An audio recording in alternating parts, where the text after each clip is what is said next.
안녕하세요. 강목사와 함께하는 1대1 양육자반입니다. 오늘부터 1대1 양육자반 과정을 동영상 강의로 진행하도록 하겠습니다. 1대1 양육은 1대1 동반자 과정을 수료하신 분이 들을 수 있습니다. 하나님께서 온누리 교회에 주신 큰 축복 중에 지금까지 그 교회를 지탱하고 있는 두 가지 기둥이 있다면 하나는 큐티고요, 하나는 1대1입니다. 그만큼 1대1을 통해서 많은 열매가 있었고 또 하나님을 만나는 귀한 일들이 있었습니다. 여러분들이 동반자 과정을 했던 것을 한번 기억해 보십시오. 양육자와 함께 했던 1대1의 나눔 시간들이 여러분에게 얼마나 또 소중했고 또 귀한 경험이었는지를 생각해 보신다면 이제 여러분이 양육자가 되어서 다른 동반자에게도 또 그런 귀한 은혜를 나눌 수 있을 거라고 생각합니다.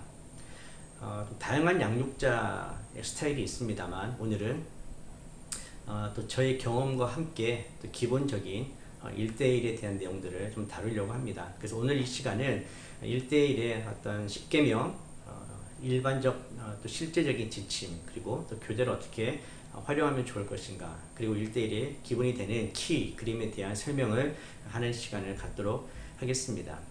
1대1 양육에 10계명이 있는데요. 첫 번째는 이성 간의 1대1을 금지한다입니다. 1대1은 동성 간에 진행하는 것이 원칙입니다. 이성 간에는 하지 않습니다. 두 번째는 단체 양육, 1대2 이상의 단체 양육을 금지한다. 말 그대로 1대1, 한 명과 한 명이 만나서 교제해야 하는 것입니다. 1대2로 하면 나눔이 이루어지지가 잘 않습니다. 여러 사람이 있다 보면 자신의 깊은 이야기를 하기가 어렵죠. 그래서 그냥 성경 공부식으로 될 위험이 있습니다. 그래서 그것은 1대1이 아니고요, 한 사람과 한 사람이 만나서 교제하는 것입니다. 자, 세 번째, 나의 제자가 아니고 주님의 제자를 만든다입니다. 1대1은 내가 만난 하나님, 그리고 이 그리스도에 대해서, 기독교에 대해서, 또 무엇보다 그리스도가 중심이 되는 삶에 대한 이야기들을 함께 나누는 것입니다. 나의 제자가 아니라 바로 그 예수님을 만날 수 있도록 내가 통로가 되는 과정인 것이죠. 그래서 1대1은 나의 제자를 만드는 것이 아니라 예수님의 제자, 주님의 제자를 만든다는 것을 좀 분명하게 기억하셔야 합니다. 네 번째, 기도로 준비하며 기도로 양육한다. 양육, 결국 그 사람을 자라게 하시는 분은 하나님이세요. 내가 그 통로가 될 뿐인 것이죠. 그래서 그 동반자를 위해서 정말 기도하고 기도로 준비하고 또 마치고 나서 기도하고 기도를 통해서 하나님이 일하시도록 우리가 하나님께 맡겨드리는 것이 정말 중요하거든요. 그래서 기도의 중요성을 잊지 마시고 기도로 준비하고 기도로 양육하면 좋겠습니다. 다섯 번째는 말씀을 중심으로 서로의 삶을 나누는 것입니다. 만나다 보면 이제 조금씩 친해지다 보면 좀 말씀 이외에 일상적인 이야기들 너무 많이 하다가 시간을 끝내기도 하는데 1대1은 단순한 성경 공부도 아니지만 또 그렇다고 일상의 삶을 나누는 시간만도 아닙니다. 그래서 말씀을 중심으로 삶을 나누는 거예요. 단순히 지식을 전달하는 것이 아니라 그 말씀이 내 삶에 적용되어진 그 이야기들, 그래서 나의 어떤 약점도 또 나의 강점도 간증도 이 모든 것들이 결국 말씀의 기초 위에서 나누어져야 한다는 것입니다. 여섯 번째는요, 말하기는 더디하고 듣기는 속히 한다. 양육자가 말을 적게 할수록 동반자가 더 많은 말들을 할 수가 있습니다. 가르치는 시간이 아니라 나눔의 시간이기 때문에 그렇습니다. 그래서 동반자가 마음을 열고 충분히 이야기할 수 있도록 편안한 분위기도 필요하고요, 또 좋은 질문도 중요합니다. 앞으로 1대1을 하면서 그런 질문과 나눔에 대한 부분들도 깊이 나눌 수 있도록 하겠습니다. 일곱 번째, 말로 가르치지 말고 행동으로 본을 보인다. 우리가 자녀를 기를 때도 경험하는 것인데요, 결국 말을 하는 것에 따라서 우리 자녀들이 양육받지 않고 부모님의 뒤를 보고 자란다고 합니다. 즉 그 삶을 보면서 아이들이 자라는 것이죠. 동반자를 양육하는 것도 마찬가지입니다. 단순히 말로 가르치는 것보다 나의 삶을 통해서 그 삶을 함께 나눌 때에 분명히 큰 영향력들을 끼칠 수 있고 올바르게 양육될 수가 있습니다. 그런 의미에서 양육자의 말과 또 삶이 일치되는 것이 참 중요하겠죠. 자, 여덟 번째, 영적 손자를 보도록 끝까지 동반자를 돌본다. 물론 나의 제자가 아니라 주님의 제자를 만드는 게 중요하다고 말씀했죠. 근데 이제 1대1 동반자 과정을 마치신 분이 이 1대1의 정말 좋은 점, 그리고 이것을 통해서 변화 같은 것들을 경험하게 된다면 또 그분도 양육자가 되어서 또 다른 동반자를 또 잘 양육할 수 있게 되지 않겠습니까? 그런 의미에서 계속해서 그 1대 양육이 이어질 수 있도록 그 동반자를 좀 케어하고 또 백업하는 것도 참 중요한 부분입니다. 9번째, 동반자에게 물질적, 정신적 부담을 주지 않는다. 양육자가 웬만하면 모든 것들을 감당하는 게 좋습니다. 동반자가 이 양육자를 뭔가 대접해야 되고 섬겨야 하고 이런 부담감, 물질적인, 정신적인 이런 부담감이 아니라 정말 좀 가볍게 정말 편안한 마음으로 와서 삶을 나눌 수 있도록 예수 그리스도를 만날 수 있도록 해주는 것도 양육자에게 꼭 필요한 부분입니다. 10번째입니다. 1대1 교제에 충실하고 과제를 반드시 점검한다. 그러니까 1대1은 1대1 교제를 가지고 그 순서에 따라서 진행하는 것입니다. 그렇기 때문에 너무나 나의 이야기 또 내 신앙의 어떤 주관적인 것들을 강요하는 것이 아니라 1대1 교제에 있는 그 내용들을 충분히 숙지하고 그 내용 위에서 또 과제를 잘 점검하면서 이렇게 진행하는 것이 좋습니다. 이렇게 1대1 제자 양육의 10계명에 대해서 우리가 살펴보았는데요. 자, 그럼 일반적인 지침을 한번 보도록 하겠습니다. 첫 번째는 1대1 개인 교제를 위해서 항상 기도로 준비하십시오. 아까도 말씀드렸지만 기도가 너무나 중요합니다. 내가 사람을 변화시키지 못하기 때문에 그렇습니다. 하나님께서 그 동반자와 함께 하시고 동반자를 만져주시고 성장시키실 수 있도록 늘 기도로 준비하는 것입니다. 그래서 이 양육자로서 양육하는 기간 동안 동반자를 위해서 시간을 정해서 꼭 기도해 보십시오. 시간이 나면 하는 것이 아니라 좀 시간을 정해서 그 동반자를 위해서 기도하는 것이죠. 자, 두 번째는 동반자의 마음을 얻는 데 목표를 두십시오. 결국 지식을 쌓는 게 목표가 아니거든요. 그 동반자가 마음속에서 예수님을 만나고 그 속 사람이 새롭게 되고 변화되는 것이 목적입니다. 그렇기 때문에 이 과정을 통해서 그 동반자의 마음을 얻을 수 있도록 그렇기 위해서 나의 마음을 먼저 열어야 되고 깊은 나눔이 있어야 되겠죠. 자, 세 번째는 교제 장소를 동반자 우선으로 맞추는 것이 좋습니다. 만나려면 어디선가 만나야 되잖아요. 또 시간을 정해야 되고 이제 이 부분을 동반자 우선으로 하라는 것입니다. 동반자가 편한 시간 또 동반자가 오기 편한 곳으로 양육자가 가고 맞춰주는 것이 정말 중요합니다. 바로 그 사람을 배려한다는 것이죠. 양육자에게는 이런 헌신이 좀 필요합니다. 자, 네 번째, 당신이 경험한 이상으로 동반자를 이끌 수 없다는 것을 기억하십시오. 자, 우리가 알고 경험한 것 이상은 가르칠 수가 없습니다. 그렇기 때문에 이 양육하는 과정에서 오히려 양육자가 더욱더 성장할 수 있고 내가 하나님을 더 간절히 찾게 되고 이 1대 양육의 목표처럼 정말 예수 그리스도가 다스리시는 삶을 경험할 수 있게 됩니다. 결국 삶으로 가르치는 것만 남지 않습니까? 그래서 셀프 디스플레인, 스스로가 기도하고 말씀을 읽고 또 암송도 하고 큐티도 열심히 하고 이렇게 경건 생활에 힘쓰면서 성장하는 그 모습들, 그래서 양육자도 성장하고 동반자도 성장하는 그런 윈윈의 관계가 1대1의 참 유익입니다. 다섯 번째, 당신의 삶으로 본을 보이면서 양육하십시오. 이제 같은 연결선상이 있습니다. 동반자가 양육자를 보면서 나도 저렇게 살아야 되겠다. 나도 저런 삶을 살아야 되겠다. 그런 마음을 가지게 할 수만 있다면 그것은 정말 성공한 것입니다. 바로 그것이 또 1대1의 목표가 될 수도 있겠죠. 여섯 번째입니다. 아무것도 당연시하지 마십시오. 자, 이것은 이제 과제물 체크와 관련된 겁니다. 1대1 동반자 과정 하셨을 때 그 양육자가 이 과제를 철저하게 체크하셨는지 모르겠습니다. 아무것도 당연하게 여기지 말고 당연히 했을 거라고 생각하지 말고 처음부터 끝까지 계속해서 좋은 습관이 될 수 있도록 잘 점검해 주십시오. 바로 그것이 동반자를 돕는 길입니다. 일곱 번째, 모든 것을 반복하십시오. 교재를 이제 공부해 보셔서 알겠지만 좀 반복되는 내용들도 계속 등장합니다. 그러니까 반복된다는 것은 그만큼 중요하다라는 것입니다. 그렇기 때문에 반복된다고 해서 너무 부담 가지시지 마시고 또 반복을 하십시오. 사람은 원래 4번 정도 들어야 자기의 것을 만들 수 있다고 합니다. 한 번, 두 번 들으면 자기 것이 안 된다라는 것이죠. 그러니까 온전히 자기 것이 될 수 있도록 중요한 부분들은 계속 반복하십시오. 자, 여덟 번째, 가능한 한 동반자를 자주 만나십시오. 상황이 허락한다면, 그리고 좀 더 이렇게 마음을 주신다면 주중에라도 동반자와 만나서 이제 식사도 할 수 있고 차 마시며 교제할 수도 있고 또 이렇게 삶을 나눌 수도 있을 것입니다. 그래서 일주일에 한 번 이렇게 만나는 것 외에도 가능하다면 동반자를 좀 자주 만나서 교제하면서 마음을 얻고 또 마음을 나눌 수 있는 게 좋겠죠. 자, 아홉 번째, 당신의 삶 전체를 동반자와 함께 나누십시오. 자, 무슨 말이냐면 자신의 장점뿐만 아니라 약점까지도 함께 나누라는 것입니다. 상대방이 자신의 약점과 힘든 일들을 오픈할 때 결국 상대방들 그것들이 함께 나누어지게 되고 마음을 열 수 있게 되는 것입니다.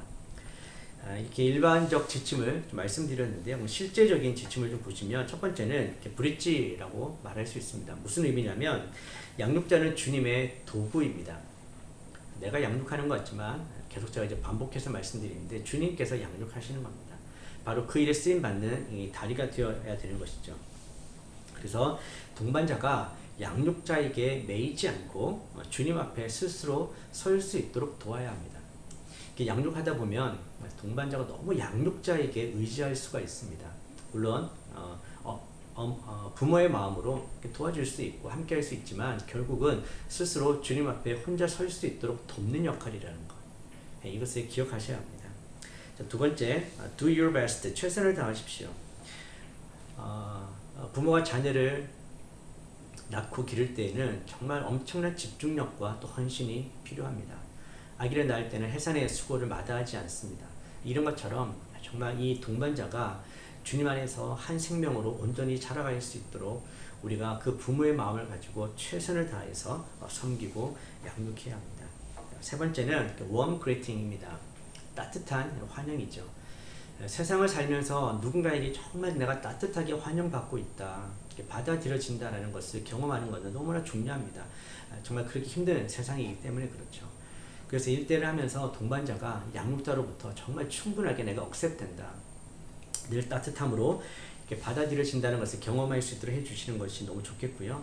그러기 위해서는 여러 가지 좀 아이디어가 필요합니다.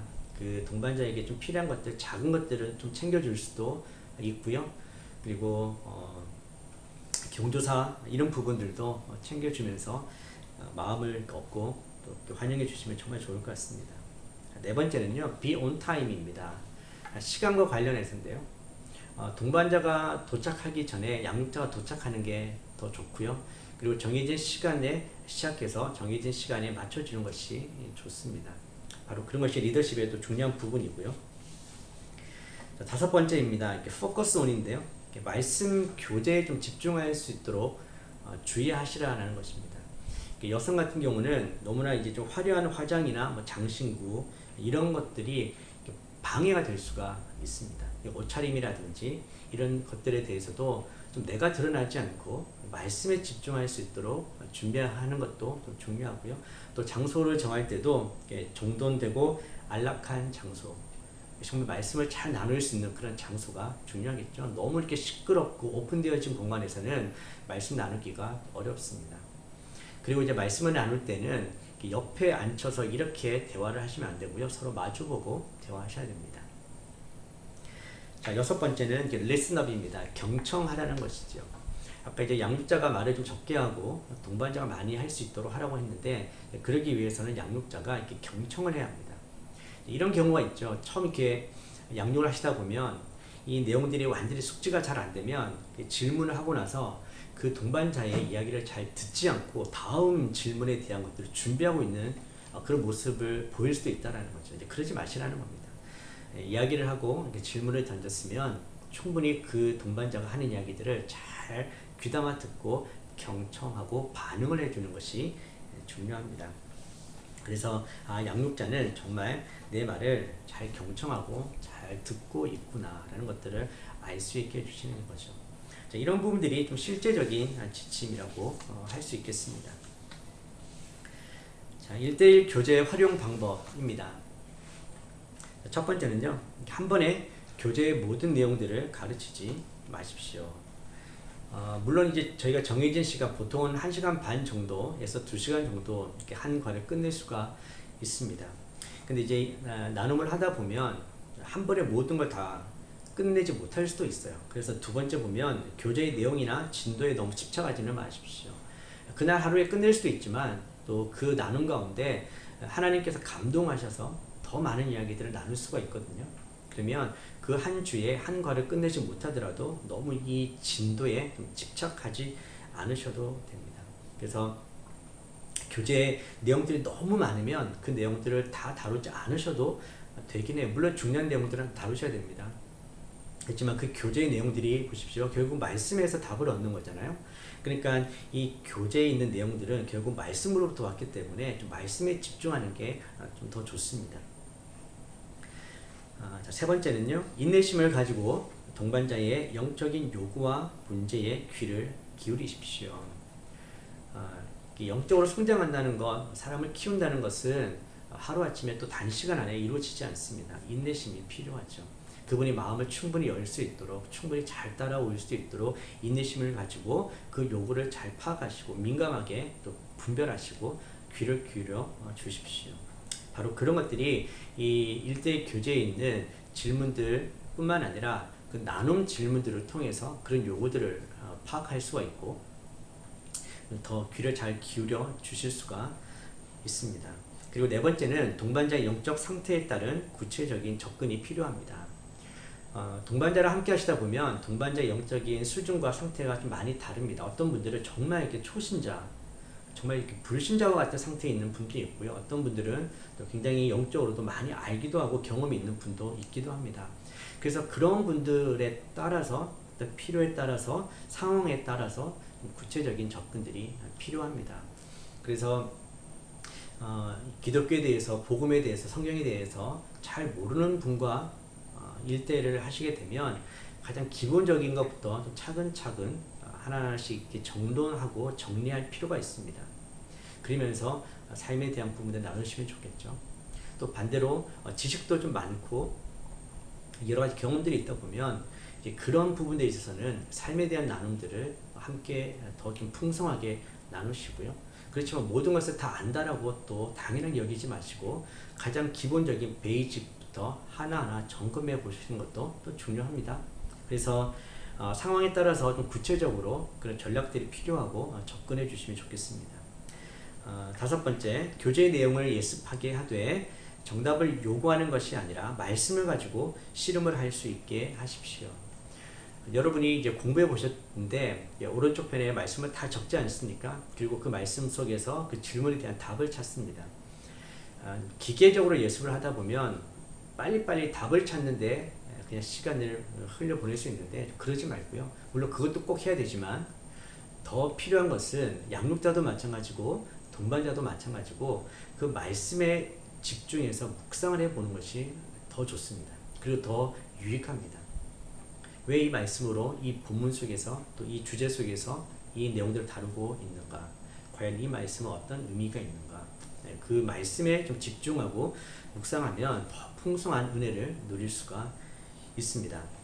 자, 여섯 번째, 동반자로 하여금 1대1 양육자로서의 비전을 품게 하십시오. 1대1 해보니까 뭐 별거 없네 이런 마음이 들면 안 되겠죠. 정말 1대1을 받으면서 같이 나눔을 하면서 그래 이렇게 양육자가 나를 위해서 사랑하고 헌신하고 해주었던 이것이 너무나 감사했고 또 내가 이만큼 자랐기 때문에 나도 다른 사람들에게 그런 축복의 통로가 되어야 되겠다 그런 마음을 가질 수 있도록 해주십시오. 자, 일곱 번째, 동반자의 매일 훈련과 우선순위를 계속 점검하십시오. 아까 말씀드렸죠. 당연하게 여기지 마시고 좋은 습관이 될 수 있도록 계속 점검해 주십시오. 큐티 점검해 주시고 성경 읽기, 또 주일 설교 말씀 기록하기, 또 암송, 예습 이 모든 것들에 대해서 계속해서 점검해 주시면 동반자도 오히려 더 집중해서 이 부분들을 잘 할 것이라고 생각합니다. 자, 여덟 번째, 동반자와 교제한 것에 대해 하나님께 감사하고 동반자에게도 감사하십시오. 당연하게 여기지 마시고요. 정말 이런 시간을 주신 하나님께 먼저 감사드리고 또 동반자에게도 또 이렇게 귀한 시간을 내어주었고 함께 할 수 있게 되어서 감사하다라는 그 표현들을 계속 해주시면 좋겠습니다. 자, 9번째, 다음 만날 날을 기다리면서 주님께서 동반자를 보호해 주시기를 기도하십시오.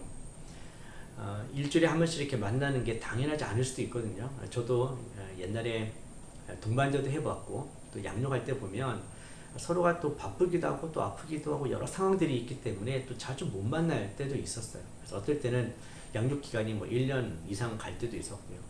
그래서 하나님께서 다음 만날 때까지 보호해 주시고 그 기간 동안 우리가 계속해서 주님 만날 수 있도록 하나님 앞에 계속 맡겨드리고 또 그것을 기도로 표현해 주시면 좀 좋겠습니다. 자, 마지막 10번째인데요. 동반자를 자라게 하는 분은 하나님이심을 기억하십시오.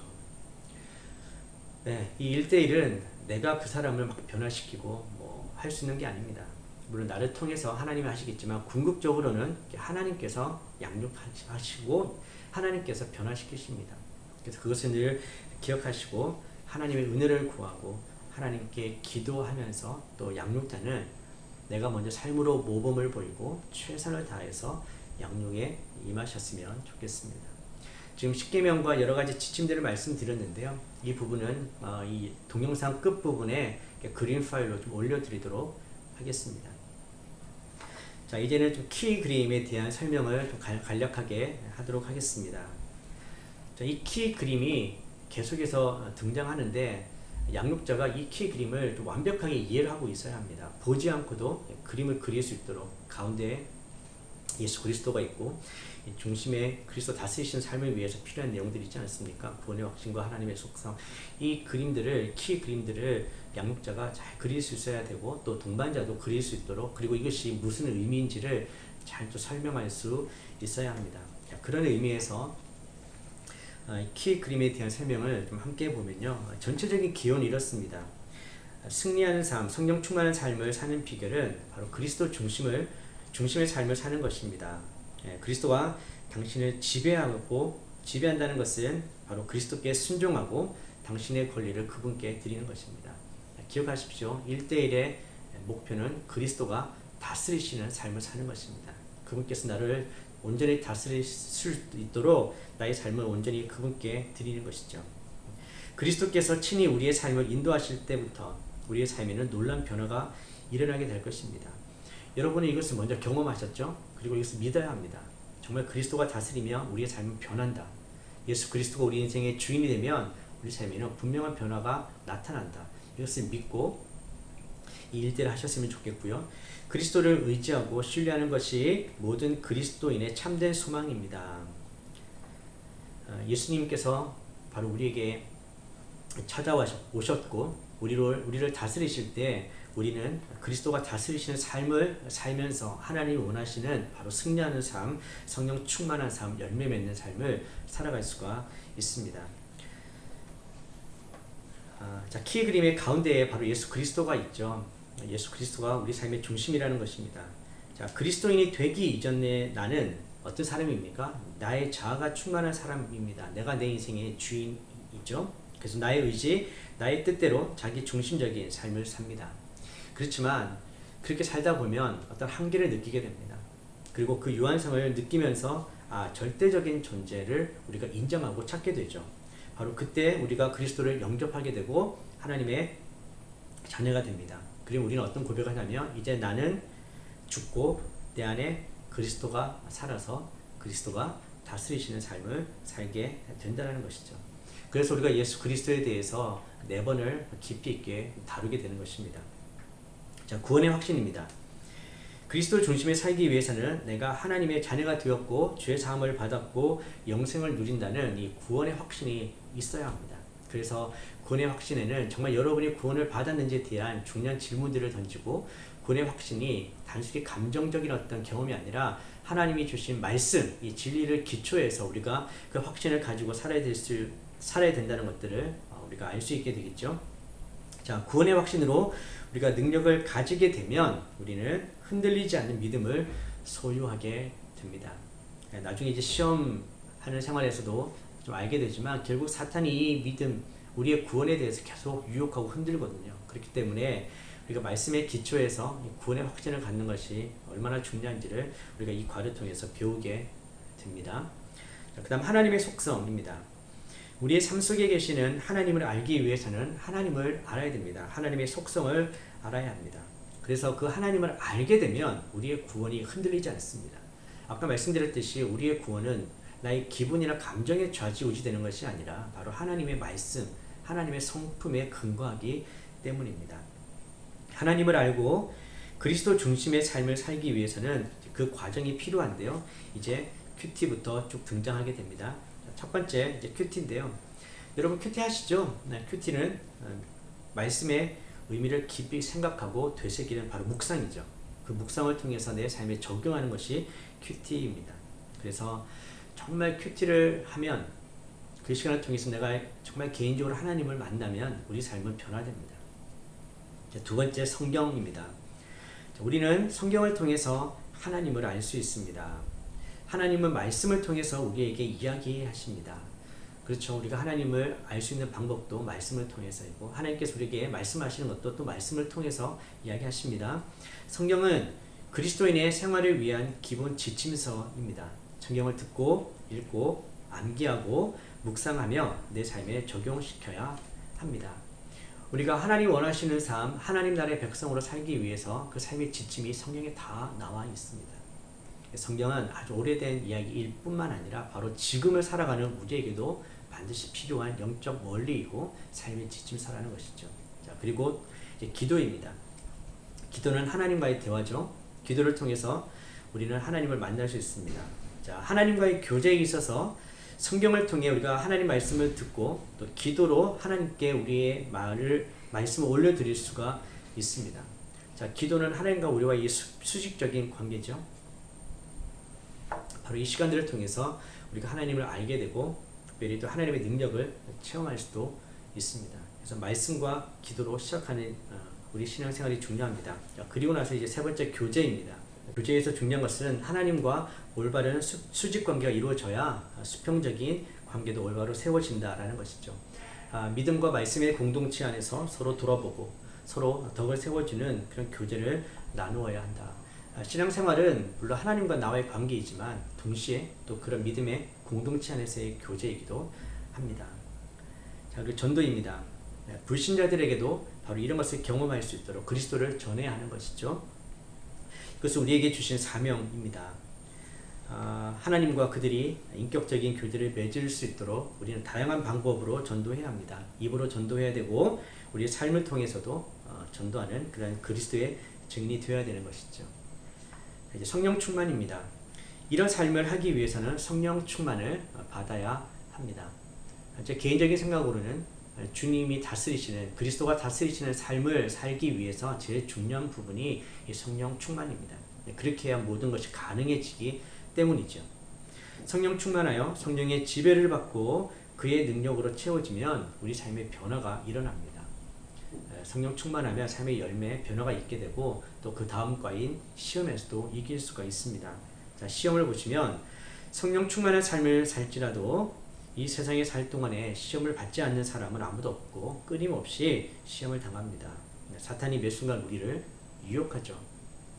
그러나 이 유혹에서 우리가 이길 수 있는 것은 먼저 예수 그리스도가 이기셨다는 것. 우리도 예수님처럼 하면 이길 수 있고 우리가 성령 충만하면 이길 수 있습니다. 그리고 이 시험을 이길 수 있는 가장 궁극적인 방법은 바로 말씀 따라 순종하는 것입니다. 다음 거가 순종이죠. 예수님의 가르침을 따르려면 그의 제자가 되기 위해서는 전적으로 주님께 순종해야 합니다. 자기를 부인하고 주님을 따르는 순종의 삶을 살 때 아름다운 축복이 있습니다. 제자들은 바로 그 예수님께서 부르셨을 때 믿음으로 순종했죠. 자, 그리고 순종했을 때 그 결과로 이제 사역이 나타납니다. 자, 마지막 사역입니다. 순종의 결과로서 하나님은 우리를 하나님의 동력자로서 새로운 사역으로 인도하십니다. 사역으로 그 열매가 나타나는 것이죠. 예수님을 따라가는 그 길에는 바로 주님이 주신 그 사역이 있고 우리에게 주신 사명이 있습니다. 이러한 내용들로 우리의 삶이 채워지면 우리의 삶은 그리스도가 다스리시는 삶이 됩니다. 자, 우리가 1대1을 전체적으로 이 그림을 그리고 함께 배워가면서 정말 우리에게 주신 그 사명을 감당하는 자가 되기를 원합니다. 자, 마지막으로 우리 마태복음 28장 18절에서 20절까지 말씀을 읽겠습니다. 예수께서 나와 일러 가라사대 하늘과 땅의 모든 권세를 내게 주셨으니 그러므로 너희는 가서 모든 족속으로 제자를 삼아 아버지와 아들과 성령의 이름으로 세례를 주고 내가 너희에게 분부한 모든 것을 가르쳐 지키게 하라. 볼지어다 내가 세상 끝날까지 너희와 항상 함께 있으리라 하시니라. 예수님께서 우리에게 주신 위대한 사명입니다. 바로 우리가 가서 제자를 삼고 여기서 중요한 것이 내가 너희에게 분부한 모든 것을 가르쳐 지키게 하는 것이죠. 바로 1대1이 그런 과정입니다. 내가 예수님의 제자가 되고 또 이 동반자가 예수님의 제자가 되는 것, 주님께 주신 그 모든 것들을 우리가 지키면서 이 복음을 전하는 자로 살아가는 것, 정말 예수님이 주인 되는 삶을 전할 수 있도록 이 1대1 과정이 귀하게 쓰임받기를 원합니다. 이제 본격적으로 1대1의 과들을 하나씩 진행해 보도록 하겠습니다.